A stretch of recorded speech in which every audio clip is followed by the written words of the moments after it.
Shalom, selamat datang di channel Quotes Kristenku. Pada kesempatan kali ini, kita akan bersama-sama mendalami firman Tuhan dan melihat bagaimana kasih dan kuasa-Nya bekerja dalam kehidupan kita sehari-hari. Saya senang sekali bisa berbagi momen ini dengan Anda semua, baik yang baru bergabung maupun yang sudah lama mengikuti. Jangan lupa untuk like, share, dan subscribe agar kita dapat terus bertumbuh bersama dalam iman. Mari kita mulai dengan hati yang terbuka dan penuh sukacita. Tuhan memberkati. Saya dilahirkan beragama Islam dan keluarga saya pun beragama Islam. Lingkungan saya, karena saya Islam, saya nggak pernah tahu apa itu kekristenan, siapa itu Tuhan Yesus. Dan ketika itu saya kehilangan sosok papa saya karena itu papa angkat saya. Dan ketika papa saya yang asli itu, dia itu sudah pergi meninggalkan saya ketika saya masih di kandungan mama saya. Dan karena memang dari kecil saya sudah tidak bersama papa saya, dan almarhum ayah angkat saya juga sudah meninggal. Dan pada saat itu mama saya, karena dia janda, jadi dia tuh berangkat ke luar negeri, yaitu ke Arab Saudi. Di situ dia itu meninggalkan saya dan adik saya, dan saya diurus oleh nenek saya dan kakek saya. Kakek saya pun orang yang beragamanya kuat banget ya. Saya tiap sore saya disuruh ngaji, disuruh sholat. Saya bilang saya nggak mau, saya dipukul sama nenek saya. Kalau kamu nggak ngaji, kamu bakal jadi kafir, katanya. Dan di situ lambat laun saya kenal dengan pemusik, dengan penyanyi. Job saya banyak. Saya tuh bisa beli motor, teman-teman, bisa beli motor Spesti warna putih. Dulu saya bangga banget, aku bilang begitu. Saya sekolah tuh pakai motor. Tuhan, saya lulus sekolah, saya tuh ada kenalan, yaitu suami saya. Umurnya masih belia, waktu 18 tahun lebih lah. Pada saat itu dia tuh bilang, aku tuh suka banget loh sama kamu, aku pengen nikahin kamu. Biasalah anak-anak muda pacaran gimana ya. Dan di situ saya merasa, oh iya ya, saya ini kan kurang kasih sayang orang tua. Saya juga butuh kasih sayang seorang laki-laki. Karena saya merasa dengan adanya saya menikah, saya akan merasakan kebahagiaan yang belum pernah saya rasakan. Ternyata langkah saya itu salah, teman-teman. Yang namanya nikah muda itu, kalau belum mapan itu kan, aduh, bahaya ya. Maksudnya berpengaruh juga gitu. Karena ekonomi belum stabil. Dan juga nenek saya nggak setuju, karena pengen nenek saya itu jangan nikah dulu, kan masih kecil gitu. Baru juga lulus sekolah udah minta nikah. Tapi ya gimana gitu ya. Udahlah, terus aku nikah sama dia. Sambil juga saya tetap kerja, teman-teman. Saya tetap mencari nafkah dengan cara saya tarik suara biar buat nambah-nambah ekonomi. Kebetulan suami saya juga belum punya kerjaan gitu, jadi saya kerja gitu. Dan pada saat itu saya melahirkan anak saya, dan saya tuh merasa, gini ya nikah muda itu nggak enak, aku bilang begitu. Apalagi anak aku kan capek, ngurus anak capek, belum dimusuhin mertua. Kan karena aku juga masih labil gitu, masih anak-anak, pikiranku belum dewasa. Aku sering konflik sama suami aku, sama mertua aku. Pada saat anak aku udah 2 tahun, aku tuh izin sama suami karena job nyanyi itu udah nggak ada. Karena memang mungkin karena saya melahirkan anak gitu, anak saya juga masih kecil, jadi saya itu udah stop, nggak nyanyi lagi. Dan teman-teman saya juga tahu kalau saya itu udah vakum, ditarik di dunia tarik suara. Saya merasa, aduh, kalau kayak gini terus saya nggak punya uang, aku bilang gitu. Aku izin sama suamiku, boleh nggak kalau saya berangkat ke luar negeri? Kemana, katanya? Taiwan, aku bilang gitu. Kamu ke Taiwan, kata mantan suami saya. Katanya, iya, aku bilang. Mau ngapain kamu ke Taiwan? Saya pengen punya rumah sendiri. Saya kalau numpang di orang tua kamu itu tiap hari ribut terus, kata saya begitu. Saya sakit hati, aku bilang, aku pengen mandiri. Aku bilang, kan nyanyi juga job sepi, karena mungkin teman-teman saya merasa saya itu udah vakum. Dan pada saat itu saya pergi ke Taiwan, dan cobaannya luar biasa banget, teman-teman. 1 tahun di Taiwan, ini saya itu sakit-sakitan dan meninggal, teman-teman.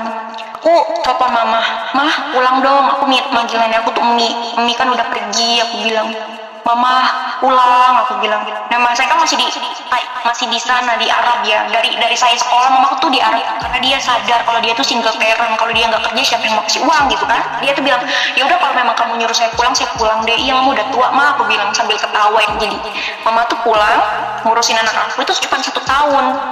Dan ketika mama saya pulang, mama saya tuh sakit-sakitan terus. Kenapa mama saya tuh sakit-sakitan terus? Karena saya tahu mama saya itu punya sakit asma. Ternyata sakitnya itu komplikasi, teman-teman. Nah, 1 tahun itu mamaku ngerasa sehat. Mama tuh bilang, kamu tahu nggak suami kamu selingkuh? Masih malu. Siapa yang ngomong? Banyak yang ngomong katanya. Pantesan dia nggak telepon aku 2 bulan, aku bilang gitu. Terus ngasih anak aku uang gitu, kata mama enggak katanya. Jadi aku tuh ngehidupin mama sama anak aku, teman-teman waktu itu, karena suami aku nggak ada komunikasi sama saya gitu. Dan mama tuh mungkin kasihan sama saya. Mama saya tuh izin sama saya, boleh nggak kalau mama berangkat lagi ke Arab? Aku bilang, kok mau ke Arab lagi? Bukannya mama lagi sakit? Enggak, mama nggak sakit katanya, mama sehat. Dia tuh optimis teman-teman pengen berangkat lagi, karena memang masih muda, usianya tuh 44 tahun mama saya. Aku 2 tahun di Taiwan, mama saya tuh berangkat ke Arab. Saya juga nggak tahu kalau mama saya berangkat ke Arab. Saya kaget pas mama saya bilang, mama lagi di PT katanya. Kok mama tega banget mau ninggalin Amoy? Anak aku namanya Gamora, cuma dipanggilnya Amoy. Mama kok tega banget mau ninggalin Amoy? Kata mama gini, ya kalau mama nggak berangkat ke luar negeri, mama ngedelin anak, mama nggak mau. Apalagi 1 tahun mama sakit pakai uang kamu, katanya nanti kamu nggak punya uang. Aku bilang, mama jangan kayak gitu. Yang namanya aku kerja buat orang tua aku, yang penting mama sehat, jangan mikirin apa-apa. Mama saya terbang pun saya nggak tahu teman-teman. Jam 7 lebih ada telepon dari Indonesia, dari sponsor mama saya bilang begini, Assalamualaikum. Waalaikumsalam. Aku bilang, jangan nangis ya. Maksudnya apa sih nih orang? Kenapa? Mama udah nggak ada katanya. Hah? Maksudnya gimana? Mama udah nggak ada. Aku langsung lemes, langsung nggak tahu mau ngomong apa. Cobaan itu berturut-turut. 1 tahun nenek saya meninggal, 2 tahun mama saya meninggal. Yang saya sedih itu meninggalnya itu di negara orang gitu loh teman-teman. Apalagi dari Arab ke Indonesia tuh pulangan jenazah itu nggak mudah gitu loh, nggak cepat gitu, minimal 2 bulan, 1 bulan lah minimal. Dan saya bingung, saya mau bilang ke siapa. Otomatis saya hubungin suami saya, suruh pulang gitu, ngabarin gitu. Nah dia tuh pulang ke pihak kantor, telepon saya katanya, saya mau mulangin mama, tapi mungkin mau ngurus-ngurus dokumen dulu katanya.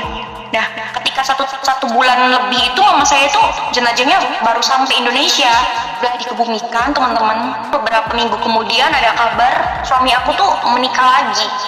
Tapi kenapa nggak izin sama saya kalau dia tuh mau nikah? Saya tuh sampai berpikir, tiga ya begitu gitu. Saya itu istrinya loh. Dan yang lebih sakitnya itu dia tuh menikah dengan teman saya, teman sekolah saya, dan itu tetangga saya. Tuh saya waktu itu depresi, saya nangis sendiri. Saya merasa saya tuh kayak udah mau mati aja, aku bilang gitu. Sampai aku tuh udah putus asa. Saya ngerasa saya tuh nggak sebahagia mereka. Dari kecil saya sengsara teman-teman. Sekolah aja saya nekat, modal nekat. Ya, saya biayain sekolah aja saya pribadi. Saya dari panggung ke panggung. Dulu sekolah saya nikah, saya berpikir adanya saya menikah muda itu saya mendapatkan kebahagiaan, merasakan kasih sayang sosok bapak. Ternyata malah membuat saya hancur. Kenapa sih saya tuh bahagia gitu? Pada saat itu saya berteman, kenalan dengan teman saya. Saya nggak tahu kalau dia itu beragama Kristen. Saya itu kan orang yang fanatik ya, anti banget berteman dengan orang Kristen apalagi ya. Pokoknya saya tuh paling ngerasa saya tuh paling suci gitu.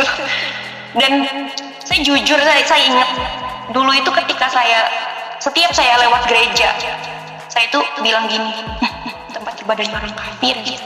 Kalau lihat gambar Yesus, lihat salib, benci aja, kayak ngerasa kalungnya salib gitu ya. Pokoknya kalau ada orang pakai kalung salib tuh aku ngerasa orang kafir pakai kalung salib gitu kan.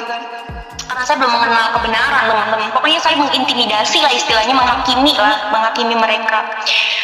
Tetapi aku lihat itu mereka itu baik-baik. Aku pernah berpikir, orang Kristen kok baik-baik ya? Orang Kristen kok nggak pernah ngebales ya?